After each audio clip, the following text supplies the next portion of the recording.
టీవీ8 news కి స్వాగతం. బులెటిన్ల ముందుగా హెడ్లైన్స్ చూద్దాం.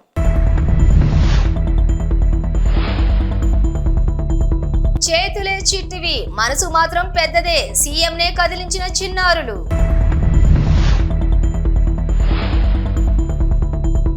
ఏపీ హైకోర్టులో పాస్పోర్టుపై జగన్ పిటిషన్ సోమవారం ఇరు పక్షాల వాదనలు ముగిశాయి. ఈ నెల 11న నిర్ణయం వెల్లడిస్తామన్న కోర్టు.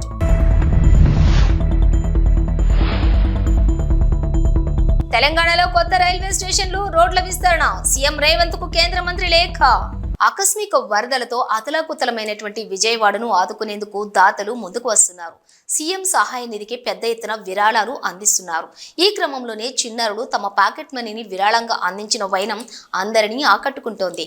పశ్చిమ గోదావరి జిల్లా పెంటపాడు మండలం పడమర విప్పూరులోని శ్రీ విద్యానికేతన్ స్కూల్ చిన్నారులు వరద బాధితుల కోసం తమ పాకెట్ మనీని విరాళంగా ఇచ్చారు. పసిపిల్లల దగ్గర నుంచి ఒక్కొక్కరుగా వచ్చి తమ విరాళాన్ని అందిస్తున్న వీడియో ఇప్పుడు నెట్టింట వైరల్ అవుతోంది. ఈ వీడియో చూసిన నెటిజన్లు చేతులు చిన్నవైనా మనసు మాత్రం పెద్దదంటూ కామెంట్స్ చేస్తున్నారు. ఇక చిన్నారుల పాకెట్ మనీ విరాళం వీడియో సీఎం చంద్రబాబు వద్దకు కూడా చేరింది. విజయవాడ వరద బాధితుల కోసం చిన్నారులు విరాళం ఇవ్వడాన్ని చంద్రబాబు మెచ్చుకున్నారు. వారిని ప్రశంసిస్తూ ట్వీట్ చేశారు. చిట్టి చేతులు పెద్ద సాయం చేశాయంటూ చంద్రబాబు నాయుడు వారిని ప్రశంసించారు. విద్యార్థులకు ఉన్నత విలువలు నేర్పుతున్నటువంటి స్కూల్ యాజమాన్యాన్ని అభినందిస్తూ ట్వీట్ చేశారు. ఆంధ్రప్రదేశ్ మాజీ ముఖ్యమంత్రి వైఎస్ జగన్మోహన్ రెడ్డి పాస్పోర్టు వ్యవహారం హైకోర్టులో విచారణ జరిగింది. జగన్ దాఖలు చేసిన పిటిషన్ పై ప్రభుత్వం, జగన్ తరపున లాయర్లు వాదనలు వినిపించారు. విజయవాడలోని ప్రత్యేక కోర్టు ముందు హాజరు కావడం నామూషిగా భావించి ఆ కోర్టు విధించిన షరతులపై మాజీ సీఎం జగన్ హైకోర్టును ఆశ్రయించారని ప్రభుత్వం తరపు పీపీ వాదనలు వినిపించారు. జగన్ 3-4 కిలోమీటర్ల దూరంలో ఉన్న విజయవాడ కోర్టుకు వెళ్లకుండా ఎగ్గొట్టాలని, పాస్పోర్ట్ రెన్యువల్ విషయంలో పూచీకత్తు సమర్పించేందుకు ఆయన నామోషిగా భావిస్తున్నారన్నారు. వ్యక్తుల గుర్తింపు, హోదాల కంటే చట్టం గొప్పదన్నారు పీపీ లక్ష్మీనారాయణ.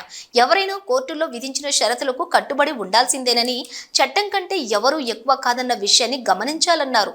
ఓవైపు కోర్టు విధించిన షరతులకు కట్టుబడి ఉంటానని పిటిషన్లో పేర్కొని మళ్లీ అవే షరతుల్ని సవాల్ చేస్తూ హైకోర్టును ఆశ్రయించారన్నారు. 2018లో విజయవాడ కోర్టులో నమోదైన పరువు నష్టం కేసు గురించి జగన్ కు తెలుసని, ఆయన ఎన్నికల సంఘానికి 2019-2024 ఎన్నికల అఫిడవిట్లో పరువు నష్టం కేసు పెండింగ్ లో ఉన్న అంశాన్ని నంబర్తో సహా ప్రస్తావించారన్నారు. తెలంగాణ సీఎం రేవంత్ రెడ్డికి కేంద్ర మంత్రి కిషన్ రెడ్డి లేఖ రాశారు. తెలంగాణ రాష్ట్రంలో మౌలిక వసతుల అభివృద్ధిపై కేంద్ర ప్రభుత్వం ప్రత్యేక దృష్టి సారించి 10 ఏళ్లుగా ప్రత్యేక శ్రద్ధ చూపిస్తోందని కిషన్ రెడ్డి తెలిపారు. మరి ముఖ్యంగా రాష్ట్రంలో రైల్వే రంగం అభివృద్ధి మిషన్ మోడల్లో పూర్తవుతోందన్నారు. కొత్త రైల్వే లైన్లు, డంప్లింగ్, ట్రింప్లింగ్, క్వాడ్రాఫ్లింగ్ తోటి పాటుగా లైన్ల ఎలక్ట్రికేషన్ పనులు, 40కి పైగా స్టేషన్ అభివృద్ధి పనులు శరవేగంగా జరుగుతున్నాయని పేర్కొన్నారు. ఇందులో భాగంగానే హైదరాబాద్ లో ఉన్న సికింద్రాబాద్, కాచిగూడ, నాంపల్లి స్టేషన్లకు పెరుగుతున్న రద్దీని దృష్టిలో ఉంచుకుని నగర శివార్లలోని చెర్లపల్లిలో 415 కోట్లతో కొత్త రైల్వే టెర్మినల్ నిర్మాణం కూడా వేగవంతంగా పూర్తవుతోంది. హైదరాబాద్ కు సంబంధించినటువంటి ప్యాసింజర్, గూడ్స్ రైళ్ల రాకపోకలకు కూడా చెర్లపల్లి రైల్వే టెర్మినల్ కేంద్రం కానుందన్నారు. ఇలాంటి కీలకమైన రైల్వే టెర్మినల్ నిర్మాణం దాదాపుగా పూర్తయిందని కిషన్ రెడ్డి తెలిపారు. ట్రాక్లతో పాటుగా స్టేషన్ నిర్మాణం, ప్రయాణికుల కోసం వసతుల్ని అన్ని పూర్తి కావచ్చాయన్నారు. ఇక ఈ టెర్మినల్ పూర్తవగానే ప్రత్యక్షంగా ప్రారంభోత్సవానికి హాజరై ప్రజలకు అంకితం చేసేందుకు పీఎం నరేంద్ర మోడీ కూడా అంగీకరించారని చెప్పుకొచ్చారు. రోడ్డు భద్రతా ప్రమాణాలు పాటించాలని కేంద్ర రాష్ట్ర ప్రభుత్వాలు చెబుతున్నా కొందరు వాహనదారులు అవేవీ పట్టించుకోవటం లేదు. నిర్లక్ష్యంగా వాహనాలు నడుపుతూ రోడ్డు ప్రమాదాలకు కారణమవుతున్నారు. ప్రతిరోజు దేశవ్యాప్తంగా వేల సంఖ్యలో రోడ్డు ప్రమాదాలు జరుగుతూ ఉండగా వందల సంఖ్యలో ప్రాణాలు కోల్పోతున్నారు. దీంతో రోడ్డు ప్రమాదాల నివారణకు కేంద్రం కీలక నిర్ణయం తీసుకుంది. దేశవ్యాప్తంగా జూలై 1 నుంచి కఠిన ట్రాఫిక్ రూల్స్ అమల్లోకి తీసుకొచ్చింది. దీంతో హైదరాబాద్ నగరంలోని ట్రాఫిక్ రూల్స్ కు బ్రేక్ చేసి వాహనాలు నడుపుతున్నటువంటి వారిపై పోలీసులు స్ట్రిక్ట్ యాక్షన్ తీసుకుంటున్నారు. అలాగే ట్రాఫిక్ రూల్స్ అతిక్రమిస్తే వెహికల్స్ లైన్స్ కు రద్దు చేస్తున్నారు. ఇక ప్రస్తుతం డ్రంక్ అండ్ డ్రైవ్, నిర్లక్ష్యపూరిత డ్రైవింగ్ తదితర కొన్ని ఉల్లంఘనలకు అధికారులు లైసెన్స్లను రద్దు చేస్తున్నారు. ఇక నుంచి signal jumping, triple riding, over speed, helmet లేకుండా డ్రైవింగ్ చేస్తే వారి లైసెన్స్లను కూడా రద్దు చేసేందుకు సిద్ధమయ్యారు. ఈ మేరకు హైదరాబాద్ ట్రాఫిక్ పోలీస్, రవాణా శాఖ అధికారులు సంయుక్తంగా విధి విధానాలు రూపొందిస్తున్నారు. స్పెషల్ డ్రైవ్లు చేపట్టి రూల్స్ బ్రేక్ చేసిన వాహనదారుల లైసెన్సులు రద్దు చేయాలని నిర్ణయం తీసుకున్నారు. కేంద్ర ప్రభుత్వం ప్రవేశపెట్టిన వర్క్స్ బోర్డు సవరణ బిల్లును తెలంగాణ వర్క్స్ బోర్డు వ్యతిరేకిస్తోందని బోర్డు చైర్మన్ సయ్యద్ అజ్మతుల్లాహ్ హుస్సేని అన్నారు. హైదరాబాద్ నాంపల్లి హౌస్ లోని వర్క్స్ బోర్డు కార్యాలయంలో ఏర్పాటు చేసిన సమావేశంలోని ఆయన మాట్లాడారు. కేంద్రం తీసుకొచ్చినటువంటి ఈ బిల్లును మొట్టమొదటిగా తెలంగాణ వర్క్స్ బోర్డు వ్యతిరేకించిందని ఆయన తెలిపారు. వ్యతిరేకించడంతో పాటు తమ వివరణను ఈ నెల 6న పార్లమెంట్లోని 34 మంది ఎంపీలతో కూడినటువంటి జాయింట్ వర్కింగ్ కమిటీ ముందు ఇచ్చామన్నారు. కమిటీ తమ సూచనలను అభ్యర్థనలను అడిగి తెలుసుకున్నారని పేర్కొన్నారు. కేంద్ర ప్రభుత్వం ఏదైనా చట్టాన్ని సవరణ చేస్తే బలోపేతం కోసం ఉండాలని, కానీ నిర్వీర్యం చేసేలా ఉండకూడదన్నారు. ఈ బిల్లుకు వ్యతిరేకంగా కాంగ్రెస్ పార్టీ దేశవ్యాప్తంగా మద్దతును కూడగట్టి బిల్లును పాస్ కాకుండా చూస్తోందని ఆయన స్పష్టం చేశారు. నమస్కారం. ఈరోజు ముఖ్యంగా బడంగ్పేట్ కార్పొరేషన్ పరిధిలో ఉన్నటువంటి ఓపెన్ ప్లేస్లో పార్క్ స్థలాల మీద కబ్జాకు గురవుతున్న తీరును వివరిస్తూ పత్రికా విలేకరుల సమావేశం ఏర్పాటు జరిగింది. బడంగ్పేట్ కార్పొరేషన్ 31వ డివిజన్లో సుమారు 5,000 గజాల ఓపెన్ ప్లేస్ లేఅవుట్లో ఉన్నటువంటి ఓపెన్ ప్లేస్ స్థలాన్ని ప్లాట్లుగా చేసి 23 ప్లాట్లను చేసి ఒకటే రోజు సంబంధిత ల్యాండ్కు సంబంధిత ఎవరైతే పట్టేదారులు ఉన్నారో పక్కనున్నటువంటి పొలాన్ని చూపించి ఈ ఓపెన్ ప్లేస్ పార్కులను రిజిస్ట్రేషన్ చేయడం జరిగింది. దానికి బేస్ లింక్ ఏంటంటే గవర్నమెంట్ టీఎస్ బీపాస్ అనుమతి ఇచ్చినటువంటి టౌన్ ప్లానింగ్ సెక్షన్ అధికారులు బడంపేట మున్సిపల్ కమిషనర్ గారు ఈ తప్పుడు వ్యక్తులకు అనుమతులు ఇచ్చి దాని ఆధారంగా ఈరోజు 23 ప్లాట్లు రిజిస్ట్రేషన్ చేయడం జరిగింది.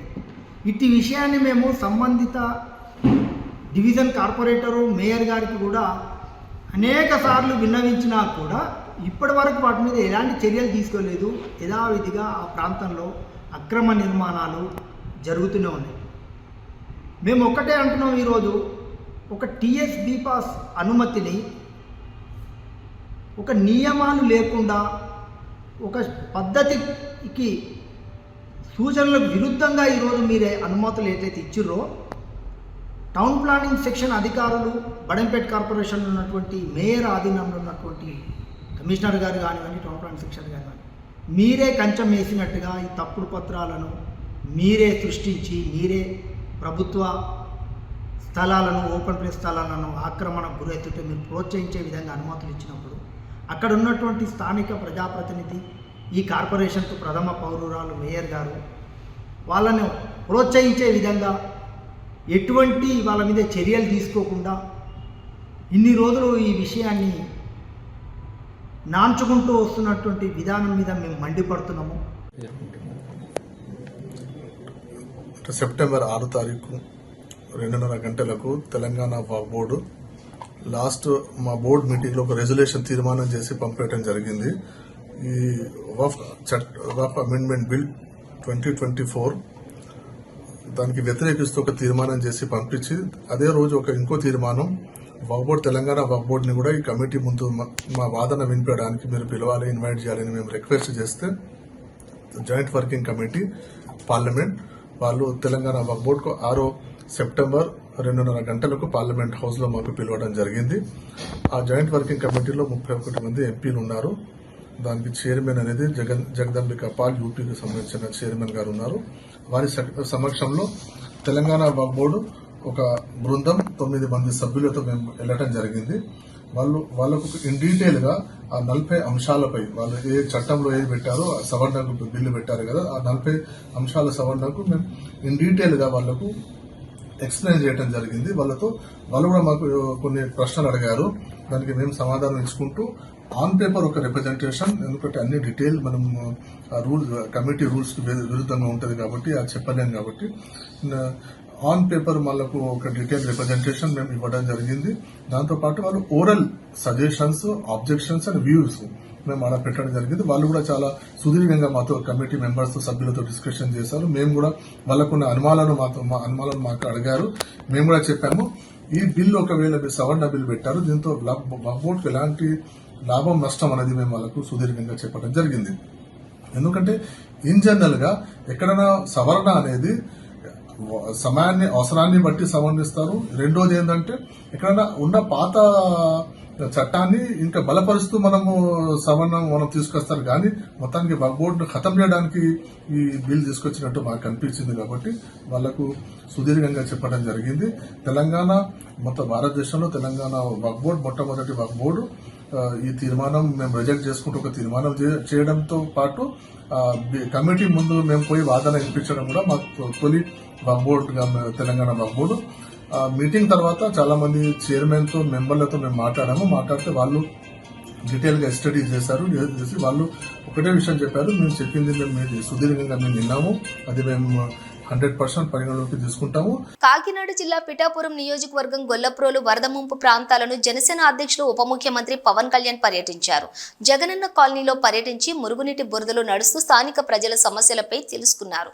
అనంతరం చేబ్రోలులో తన నివాసం వద్ద గణపతి నవరాత్రుల్లో 3వ రోజు సందర్భంగా స్వామివారికి పూజా కార్యక్రమం, హారతి కార్యక్రమంలో పాల్గొనడం జరిగింది. ఈ కార్యక్రమంలో కాకినాడ జిల్లా కలెక్టర్, ఎస్పీ, నియోజకవర్గ ఇన్ఛార్జ్ మరియు శ్రీనివాస్, జనసేన నాయకులు ఓదూరి కిషోర్, నియోజకవర్గం జనసేన నాయకులు పాల్గొన్నారు.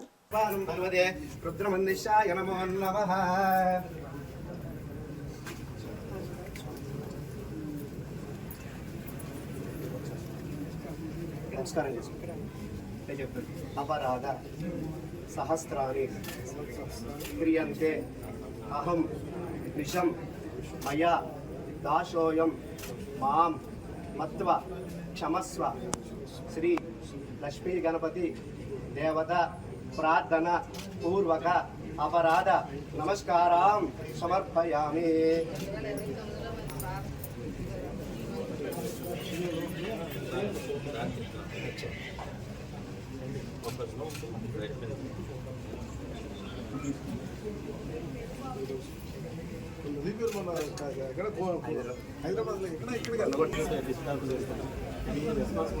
కిషోర్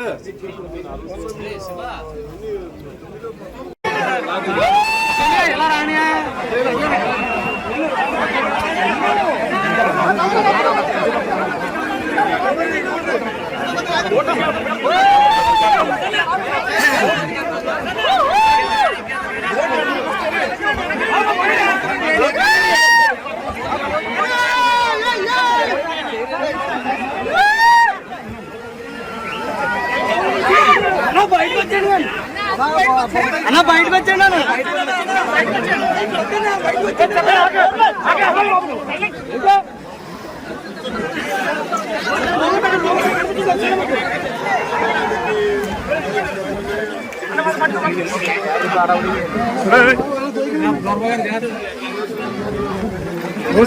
కొయ్యది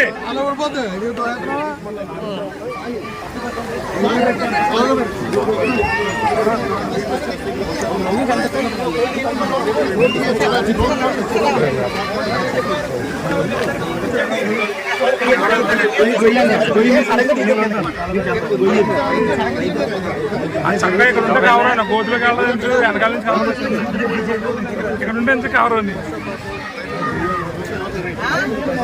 వాసి మా సెల్ అన్ని గోతులు పడేస్తాను ఈ సెల్ఫీ మాకే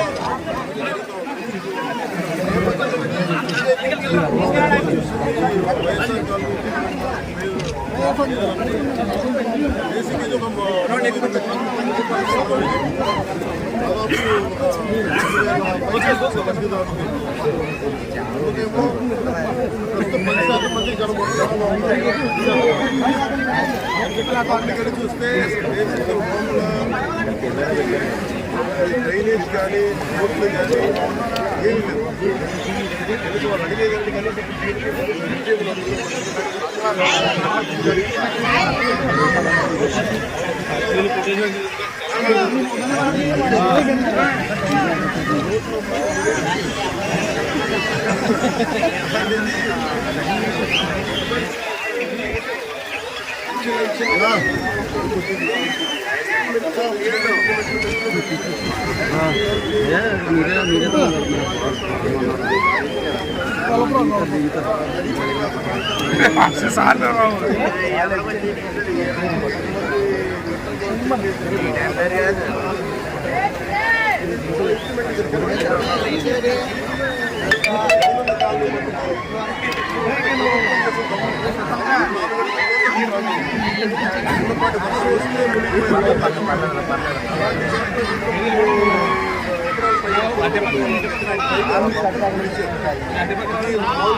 ఇది కాలనీ పేరు మార్చుకోవడం అంటే మీరందరూ కోరుకొని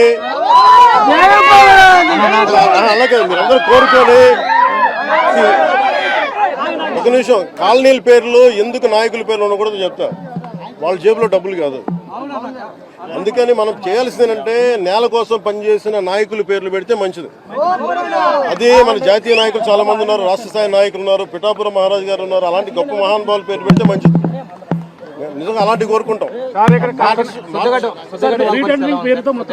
ఇవి బులెటిన్ డీటెయిల్స్.